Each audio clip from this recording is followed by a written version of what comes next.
याद है आपको वो 11 चेहरे जिन्हें बीते साल 15 अगस्त को आजादी के अमृत महोत्सव के मौके पर गुजरात में गोधरा की जेल से रिहा कर दिया गया था। ये चेहरे जिनकी रिहाई के बाद जश्न मनाया गया था, उन्हें फूल माला पहनाया गया था, मुंह मीठा कराया गया था और पूरे गाजे बाजे के साथ जेल से उनकी रिहाई को प्रचारित प्रसारित किया गया था। ये चेहरे उन दरिंदों के चेहरे हैं जिन्होंने गुजरात में बिल्किस बानो के साथ दरिंदगी की, बिल्किस बानो के परिवार के सदस्यों की हत्या की, बिल्किस बानो की 3 साल की छोटी सी मासूम बच्ची को मार डाला और गर्भवती बिल्किस बानो के साथ उसकी मां और उसके परिवार की 3 महिलाओं के साथ बलात्कार किया, 7 लोगों की हत्या की थी, 6 लोगों को मारा या क्या किया अब तक उनका पता नहीं चला।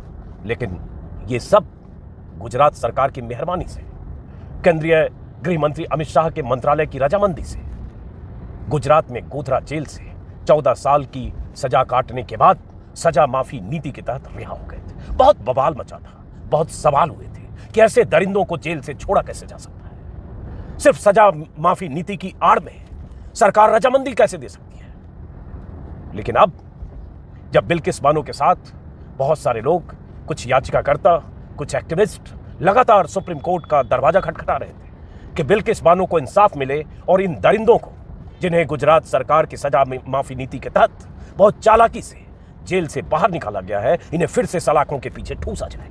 सुप्रीम कोर्ट में सुनवाई हुई है दोस्तों। उम्मीद की एक किरण जगी है कि इन दरिंदों को फिर से सलाखों के पीछे ठूसा जा सकता है। हुआ यह है कि सुप्रीम कोर्ट में बिल्किस बानो के दरिंदों की रिहाई के खिलाफ सुनवाई के दौरान सुप्रीम कोर्ट ने जो गुजरात सरकार को कहा है, जो फटकार लगाई है, वो बहुत अहम है। कहे तो गुजरात सरकार का न सिर्फ मुंह काला हुआ है, बल्कि सरकार सुप्रीम कोर्ट में एक्सपोज हुई है। कैसे? आज के अखबारों की हेडलाइन है। वीडियो तो मैं इस पर कल रात ही बनाना चाहता था क्योंकि खबर कल शाम को आ गई थी, लेकिन किसी वजह से मैं कल वीडियो नहीं बना पाया। आज मैं कहीं बाहर जा रहा हूं तो मुझे रहा नहीं गया, लगा कि ये बात आनी चाहिए कि कैसे सरकारें ऐसे दरिंदों के प्रति मेहरबान होती है, और वो सरकार जो बीजेपी की सरकार है। और दरिंदे जब रिहा हुए थे तो गोधरा के ही एक विधायक ने, CK राहुल जी अगर मुझे नाम याद है, बयान दिया था टेलीविजन चैनल पर और कहा था कि ये संस्कारी ब्राह्मण थे।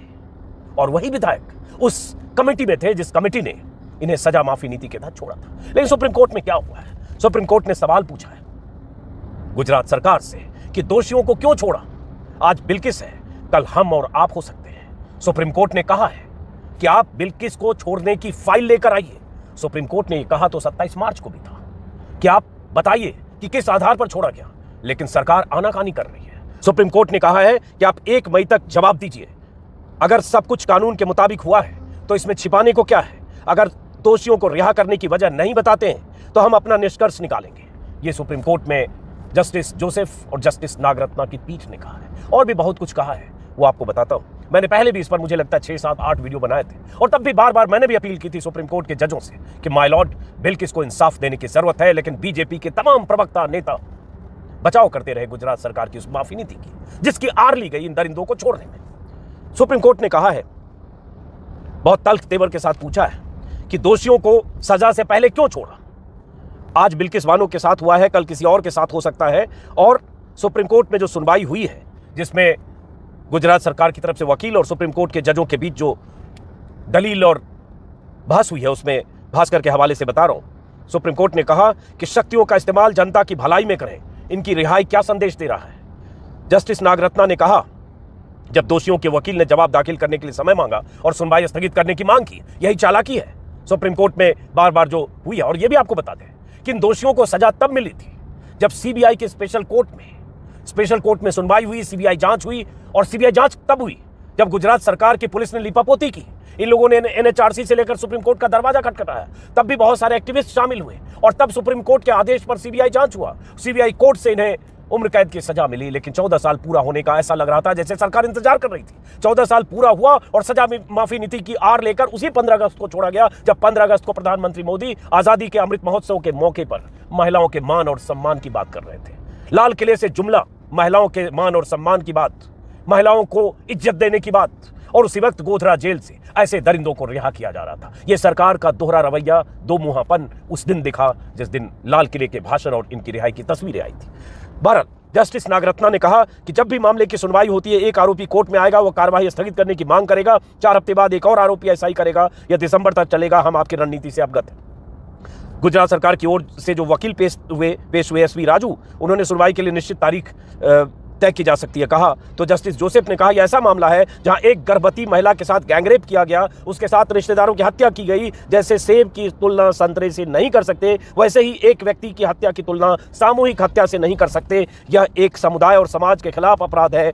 हमारा मानना है कि आप अपनी शक्ति और विवेक का इस्तेमाल जनता की भलाई के लिए करें। दोषियों को रिहा करके आप क्या संदेश दे रहे हैं? बहुत बड़ी बात कही है सुप्रीम कोर्ट ने दोस्तों, कि आप दोषियों को इस तरह से रिहा करके क्या संदेश दे रहे हैं, क्योंकि इसी रिहाई की वकालत बीजेपी नेताओं ने की थी। बीजेपी के विधायक ने तो संस्कारी ब्राह्मण ही कहा था, और तब भी सवाल उठा था कि अगर सीबीआई कोर्ट से ये कन्विक्टेड है, अगर गैंग रेप और सामूहिक हत्या में कन्विक्टेड है, तो फिर हाईकोर्ट तक इनकी सजा बरकरार रही, तो फिर कैसे इन्हें सजा माफी नीति का फायदा मिला? तो पता चला था कि अमित शाह के मंत्रालय की एक चिट्ठी सार्वजनिक हुई थी, वो भी अपने वीडियो में तब दिखाया था कि गुजरात सरकार ने अनुमति मांगी, चूंकि सीबीआई की जांच से जो सजा मिलती है उसमें केंद्र सरकार की अनुमति चाहिए सजा माफी नीति के तहत उनको रिहा करने के लिए। तो वो चिट्ठी जो अमित शाह के मंत्रालय से आई थी, गुजरात चुनाव के पहले सब खेल हुआ था। तो बहरहाल जस्टिस ने कहा कि सेब की तुलना संतरा से नहीं कर सकते, और यह भी कहा, जब सिद्धार्थ लूथरा जो दोषियों के वकील है, उन्होंने कहा कि गंभीर अपराध है, मैं इसकी सराहना करता हूं आपने जो कहा, लेकिन ये लोग उस अपराध के लिए 15 साल तक हिरासत में रह चुके हैं। तो जस्टिस जोसेफ ने कहा अच्छा आचरण होने पर दोषियों को छूट देने को अलग रखना चाहिए, इसके लिए ऊंचे पैमाने होने चाहिए, भले ही आपके पास शक्ति हो पर उसकी वजह होनी चाहिए। और एक खास बात, एक तो ये इन लोगों को छोड़ा गया 14 साल पूरा होने के बाद। गुजरात की सजा माफी नीति को लेकर बहुत सवाल उठे, मैंने भी कई बार कहा है, लेकिन जब ये जेल में थे तो इन अभियुक्तों में से कई ऐसे हैं जो 1,000 दिन लगभग 3 साल तक, उस 14 साल में 3 साल पैरोल पे रहे, पैरोल पे बाहर रहे, बार बार 2-2, 3-3 महीनों के लिए पैरोल पे रहे। इससे समझिए कि सरकार और सिस्टम की मेहरबानी। और गुजरात में सरकार किसकी थी, मुख्यमंत्री कौन थे, ये आपको पता होगा। बिल्किस बानो की वो तस्वीरें जो सोशल मीडिया पर जब तक दिखती है, वो महिला जिसकी उम्र 21 साल थी, जो गर्भवती थी, गोद में 3 साल का बच्चा था, गुजरात में दंगों के बाद जान बचाने के लिए अपने परिवार के साथ, जो एक्सटेंडेड फैमिली है उन सब के साथ भाग रही थी, भागते हुए उसे पकड़ा गया।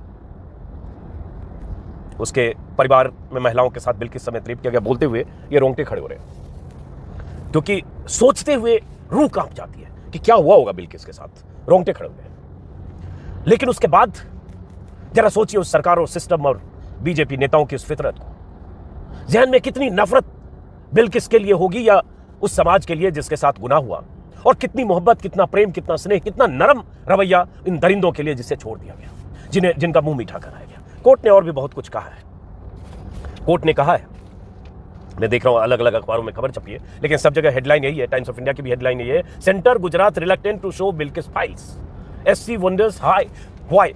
सबकी हेडलाइन यही है कि सेंटर, केंद्र सरकार और गुजरात सरकार बिल्किस की फाइल दिखाने के लिए रिलक्टेंट क्यों है, क्योंकि उसी फाइल से पता चलेगा, उसी फाइल की नोटिस से पता चलेगा किसने क्या लिखा बिल्किस के दरिंदों को सजा माफी नीति का फायदा देने के लिए। तब कहा गया था कि पंचमहल के डीएम, पंचमहल के एसपी, जो जिला है जहां जेल में ये बंद थे, गोधरा जेल में, तो वो और 3 स्थानीय नुमाइंदे थे, जिसमें 2 बीजेपी के विधायक थे, शायद 1-2 और बीजेपी की कार्यकर्ता, जो सामाजिक कार्यकर्ता थी महिला लेकिन बीजेपी की थी। इन सब ने मिलकर सामूहिक तौर पर फैसला किया और उसके बाद इनकी रिहाई कर दी, रिहाई के लिए रिकमेंडेशन किया, सिफारिश की। उसमें बहुमत ऐसे लोगों का था जो सरकार के थे, बीजेपी के थे। तो अब ये फाइल जब आएगी तब पता चलेगा कि किसने उस फाइल पर क्या नोटिंग की है, और उस फाइल के आने के बाद सरकार को एक्सपोज होने का खतरा है। इसलिए वो फाइल देने में आनाकानी कर रही है। सुप्रीम कोर्ट की 1 तारीख बीत गई और इसलिए सुप्रीम कोर्ट ने कहा कि फाइल लेकर आइए, नहीं तो हम अपना निष्कर्ष निकालने के लिए स्वतंत्र होंगे। पीठ ने कहा कि सिर्फ इसलिए कि केंद्र ने राज्य के फैसले से सहमति जताई है, इसका मायने यह नहीं है कि राज्य को अपना दिमाग लगाने की जरूरत नहीं है। जी, जैसा कि मैंने कहा कि अमित शाह के मंत्रालय ने सहमति जताई थी, इस पर भी ऐतराज किया है। सवाल है कि राज्य सरकार ने अपना दिमाग लगाया था क्या? राज्य ने किस सामग्री को निर्णय का आधार बनाया? न्यायिक आदेश के तहत दोषियों को जीवन भर जेल में रखने की जरूरत थी? कार्यकारी आदेश के आधार पर दोषियों को समय पूर्व रिहा किया गया। रिहा करने का सार्थक मानक होना चाहिए। यदि आप रिहाई का कारण नहीं बताते हैं तो हम अपना निष्कर्ष निकालेंगे। होता क्या है कि कई राज्यों में सजा माफी नीति है, जिसके तहत रिमिशन पॉलिसी बोलते हैं, जिसके तहत 14 साल से ज्यादा उम्र कैद की सजा के आरोपी का हो गया, अभियुक्त का, तो उन्हें उस अनुशंसा और पैनल के रिकमेंडेशन पर रिहा किया जा सकता है। अच्छे आचरण को देखते हुए, जेल में उनका आचार व्यवहार को देखते हुए किया जा सकता है। लेकिन कई राज्यों में उसके बाद कर दिया गया कि हीनियस क्राइम में, रेप, गैंग रेप, हत्या, ऐसे मामलों में सजा माफी नीति का फायदा उनको नहीं दिया जा सकता और उनको आखिर तक जेल में रहना होगा। लेकिन इस केस में गुजरात सरकार ने पुरानी सजा माफी नीति की आड़ ली, जिस सजा माफी नीति को गुजरात सरकार ने ही बाद में बदल दिया था। तो खैर, तो इस पर भी ऐतराज जताया है। उसके बाद यह भी कहा है सुप्रीम कोर्ट ने कि हम स्वतः संज्ञान लेकर अवमानना की कार्रवाई शुरू कर सकते हैं, क्योंकि आपने रिकॉर्ड पेश नहीं किया है। हम पीठ ने 28 मार्च को गुजरात सरकार को निर्देश दिया था कि जो कारण आपने बताए हैं रिहा के, उसकी फाइल दे। तो 2 मई को अब इसकी लिस्टिंग हो गई है। चीफ जस्टिस नागरत्ना और जोसेफ की पीठ ने यह भी कहा कि ऐसे अपराध सामान्य रूप से समाज और समुदाय के खिलाफ होते हैं। आप क्षमादान देते हैं तो आप पीड़ित के दर्द की तुलना हत्या के सामान्य मामले से नहीं कर सकते। और वही बात जो बार बार कहा जा रहा है कि शक्ति का वास्तविक प्रयोग हो, सत्ता का कोई गैर कानूनी प्रयोग न हो। जिस तरह का अपराध किया गया था वो भयानक था, और जो पैरोल दिया गया 1000 दिन का, उस पर भी कोर्ट ने ऐतराज किया। ऐसे बहुत सारी चीजें अखबारों में है, आप तक पहुंच चुकी होगी। मैंने वीडियो में पहले भी बात की थी। सवाल यह है कि सरकार का रवैया, बीजेपी सरकार का, अमित शाह के मंत्रालय का, बीजेपी विधायकों का, और अब उम्मीद सुप्रीम कोर्ट से। और एक चीज मैं इस वीडियो को खत्म करते हुए जस्टिस जोसेफ और जस्टिस नागरत्ना को सलाम करना चाहूंगा। बीते कुछ दिनों के दौरान उनके कई फैसले ऐसे आए हैं जो इस सरकार के लिए तमाचे की तरह है, और खास तौर से जब से सीजेआई चंद्रचूड़ बने हैं तब से सुप्रीम कोर्ट से उम्मीद पहले से ज्यादा हुई है। सुप्रीम कोर्ट के कई फैसले ऐसे हैं जो सरकार के लिए बहुत मुसीबत पैदा करने वाले हैं। इसलिए बार बार ये बात हो रही है कि अगला करीब 1.5 साल तक, पौने 2 साल तक सुप्रीम कोर्ट के सीजेआई रहेंगे चंद्रचूड़।